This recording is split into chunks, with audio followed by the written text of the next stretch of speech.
Graça e paz, amada igreja. Diz assim o texto em Lucas, capítulo 6, versículo 12 ao versículo 13. Diz assim: naqueles dias retirou-se para o monte a fim de orar, e passou a noite orando a Deus. E quando amanheceu, chamou a si os seus discípulos e escolheu 12 dentre eles, aos quais deu também o nome de apóstolos: Simão, a quem acrescentou o nome de Pedro, André, seu irmão, Tiago e João, Filipe e Bartolomeu, Mateus e Tomé, Tiago, filho de Alfeu, Simão, chamado Zelote, Judas, filho de Tiago, e Judas Iscariote, que se tornou traidor. Vamos orar? Abaixe sua fronte, feche seus olhos e vamos juntos, vamos orar ao nosso Deus. Deus Santo, nós queremos te rogar, Pai, que o Senhor venha à nossa mente, ao nosso coração, nos dê entendimento da Tua palavra. Deus, revela, Pai, para o Teu povo aquilo que o Senhor tem para eles. Que o Senhor, Tua mão santa, poderosa, esteja sobre as nossas vidas, sobre a vida do Teu povo, Deus. Queremos nessa noite também, Pai, te rogar, Deus, pelos enfermos, Deus, desse vírus, Senhor, Covid-19. Senhor, tenha misericórdia com o Teu povo. Livra, Pai, desse mal. Que haja cura necessária de acordo com a tua santa vontade. Teu povo clama, Pai. E tenho certeza, como diz a tua palavra, que o Senhor está com o ouvido inclinado e já ouviu o clamor do teu povo. Nos dê, Pai, agora tranquilidade, paciência, para que nós possamos entender qual é a sua vontade. Fala aos corações do teu povo nesta noite. É o que te peço, te rogo, em nome de Jesus. Amém e amém. Lucas não só escreveu esse evangelho, mas Lucas também escreveu o livro de Atos, que conta a história da igreja. Lembrando que Lucas não foi um dos apóstolos. Lucas era apenas um evangelista e que acompanhou o apóstolo Paulo na sua viagem. A explanação desse texto, onde Jesus escolhe os 12 apóstolos, também está relatado em Mateus e Marcos. Nesse 13 relatos, só Lucas detalha o processo que Jesus faz para escolher os 12 apóstolos, os 12 discípulos, entre as pessoas. Lembrando que existia vários discípulos. E dessa multidão de discípulos, Jesus separou 12. Só Lucas ele está ligando essa escolha com a oração da vigília de Jesus. Vamos ver o relato de Mateus, depois o relato de Marcos. Mateus capítulo 10, a partir do versículo 1.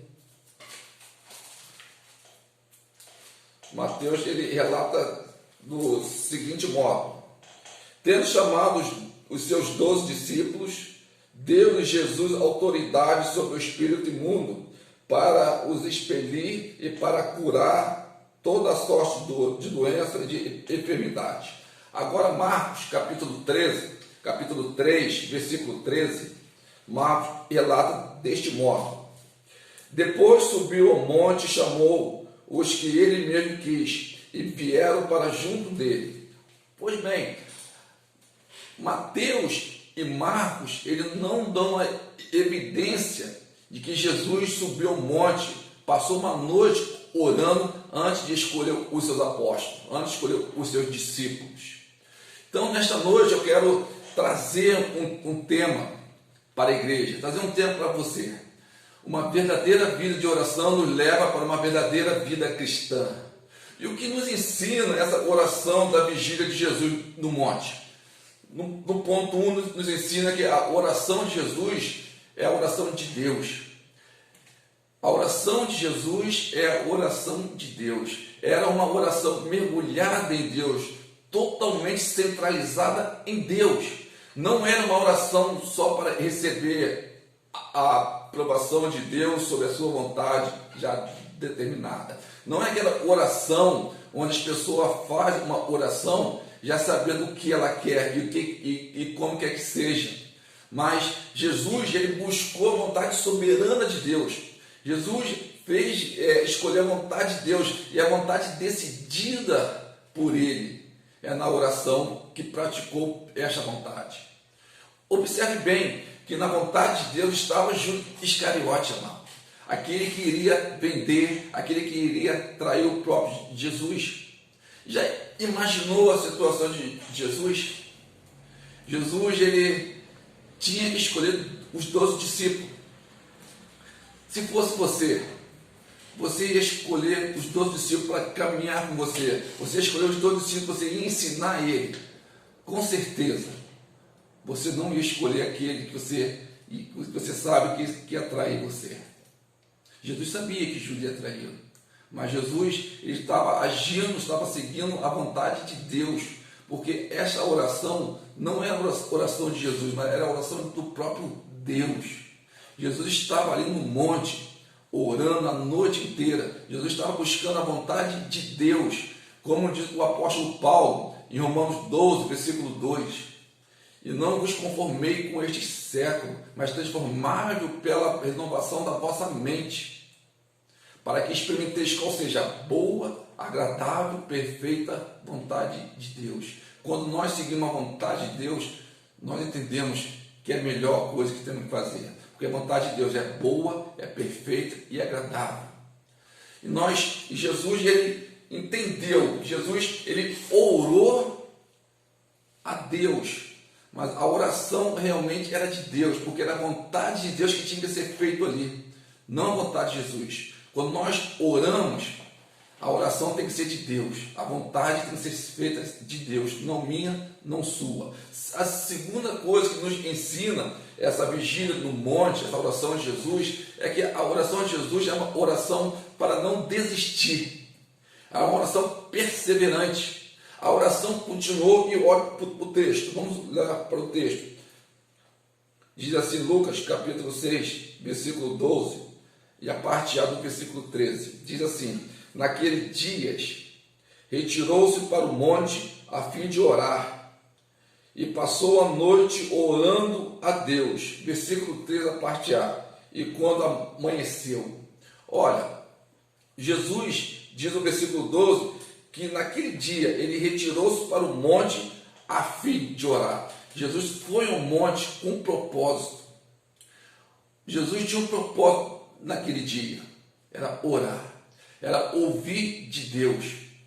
E ele passou uma noite inteira naquele monte, porque olhando o versículo 13, a parte A, diz que logo amanheceu. Então, nos faz entender que a oração de Jesus começou num dia, virando a noite até o raiar do sol, até o amanhecer. E eu te garanto uma coisa, amado, se Deus não falasse naquela noite até o amanhecer, Jesus com certeza estará emendando a manhã e a tarde. Jesus não ia descer do monte antes de ouvir a palavra de Deus, antes de ter a certeza que era a vontade de Deus. E isso chama uma oração perseverante. E nos mostra, Jesus nos ensinou também uma parábola da oração da viúva. Jesus que contou mais tarde e reflete essa oração de Jesus. Lá em Lucas capítulo 18, versículo de 1 ao versículo 8, eu vou ler. Lucas 18, versículo de 1 ao versículo 8, diz assim, disse-lhe Jesus uma parábola sobre o dever de orar. Sempre e nunca esmorecer. Sempre e nunca esmorecer. Havia uma certa cidade, um juiz que não temia Deus, nem respeitava o homem algum. Havia também naquela mesma cidade uma viúva que vinha ter com ele, dizendo, julga minha causa contra o meu adversário. Ele, por algum tempo, não quis atender, mas depois disse consigo, bem que eu não temo a Deus, nem respeito homem algum. Todavia, como esta viúva me importuna, julgarei esta causa, para não suceder que por fim venha a molestar-me. Então disse o Senhor, considerai-o no que diz este juiz iníquo. Não para Deus justiça aos seus escolhidos, que a ele clamar dia e noite? Embora pareça demorado em defendê-los, Digo-vos que depressa lhe fará justiça. Contudo, quando vier o Filho do Homem, achará porventura fé na terra? Olha, Jesus está mostrando nessa parábola a perseverança na oração. Nós devemos sim orar dia e noite, não desanimar, não esmorecer.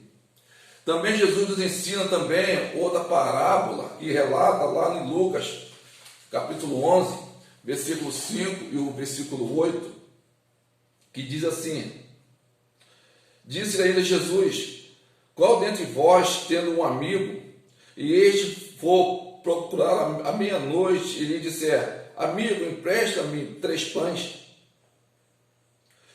pois o meu amigo, chegando da viagem, procurou-me e me nada tenho a lhe oferecer. E o outro lhe responda a de dentro, dizendo: não me importunes, a porta está fechada e os meus filhos comigo estão deitados. Não posso levantar-me para te dar. Digo-vos que, se não se levantar para dar-nos, por ser o seu amigo, todavia o fará por causa da importunação, ele dará tudo o que tiver necessidade. Amado, Jesus nos ensina essas 2 parábolas, que devemos orar até que Deus se torne íntimo da gente. Devemos orar, sim, até que Deus se torne íntimo de cada um de nós. A oração de Jesus tornou-se padrão de oração dos apóstolos. É o nosso item 3. Após a oração concentrada, Jesus ele passou a noite no monte e amanheceu orando, ouvindo a vontade de Deus. E depois ele desce e elege 12 discípulos. Os apóstolos seguiram o seu exemplo. Eles oraram concentrados no momento que tiveram que substituir Judas, aquele que traiu Jesus, depois suicidou-se. Está registrado lá em Atos capítulo 1, versículo 24, versículo 25. Eles tiveram que orar, convocaram a igreja e eles oraram antes da eleição. Quando refletimos sobre a oração de Jesus, nós não podemos deixar de perguntar: por que algumas igrejas de hoje não passam por esse processo de oração? Muitas igrejas deixaram de orar. Muitas igrejas deixaram de ouvir a vontade de Deus na vida deles. No seu trabalho literário, quando Calvino ele dedicou-se a escrever uma das obras muito importantes para o cristianismo, que é as Institutas de Calvino, conhecida, como Instituto de Calvino, no capítulo 20 do seu livro 3, que tem por título a oração, que é o principal exercício da fé e por meio da qual recebemos diariamente os benefícios de Deus. E uma das questões que ele aborda, está lá de A a H. Eu quero separar apenas a letra H, que vai dizer que são momentos especiais de oração e necessidade de perseverança. No protestantismo, alguns movimentos têm dado grande ênfase à oração. Na história da igreja, se dão muita ênfase à oração, que a igreja cresceu, a igreja se expandiu, o evangelho se expandiu por toda a Europa. Alguns exemplos significativos são os puritanismo inglês, no norte-americano, o pietismo alemão. Nós temos certos personagens que ficaram conhecidos pela sua vida de oração, como, por exemplo, Martim Lutero, João Calvino, John Wesley, Charles Simeon, Jonathan Edwards, David Brennan, entre outros. Então, amado, nós como igrejas devemos valorizar e dar muita importância à oração. Jesus ele vai ao monte para orar, para escolher daqueles multidões de discípulos, escolher apenas 12. E ele passa uma noite ou amanhã para ouvir a vontade de Deus. Nós devemos sim, amado, na decisão a ser tomada, nós não devemos nos precipitar, devemos ouvir primeiro a vontade de Deus. E para com isso nós temos que ter o exercício de orar, temos que ter uma vida de oração centrada em Deus. Eu quero concluir nesta noite dizendo que uma verdadeira vida de oração nos leva a uma verdadeira vida cristã. Quanto mais você ora, mais você fica íntimo com Deus. Jesus, e isso nos mostra que Jesus foi modelo de vida de oração para os discípulos, para nós, para a igreja. A oração de Jesus também é uma oração de Deus, porque o que prevalece, sempre vai prevalecer, é a vontade de Deus. Nós oramos, mas sempre vai prevalecer a vontade de Deus. Jesus também, nessa passagem, nos ensina que a oração de Jesus é uma oração para não desistir. É uma oração de perseverança. Às vezes nós achamos que está demorando, ou às vezes achamos que é caso perdido, mas não, amado. Nós devemos orar perseverante, continuamente, dia e noite, sempre orar, crendo, confiando em Deus, e essa é a vontade de Deus, sempre vai prevalecer a vontade de Deus, porque a vontade de Deus é boa e perfeita e agradável. E no terceiro, nos ensinou essa passagem, que a oração de Jesus tornou-se padrão de oração dos apóstolos. A sua oração, a minha oração, tem que ser uma oração padrão para os nossos filhos, para os nossos irmãos, para os nossos amigos. É uma oração que tem que ser exemplo de servo que ora. Nós, como servos do Senhor, nós devemos demonstrar que nós temos intimidade com Deus, intimidade com o nosso Senhor na oração. Creia no Senhor. Esteja com o Senhor. Ore em nome do nosso Senhor Jesus Cristo. Deus abençoe nesta noite. Ore em nome do nosso Senhor Jesus Cristo. Deus abençoe nesta noite.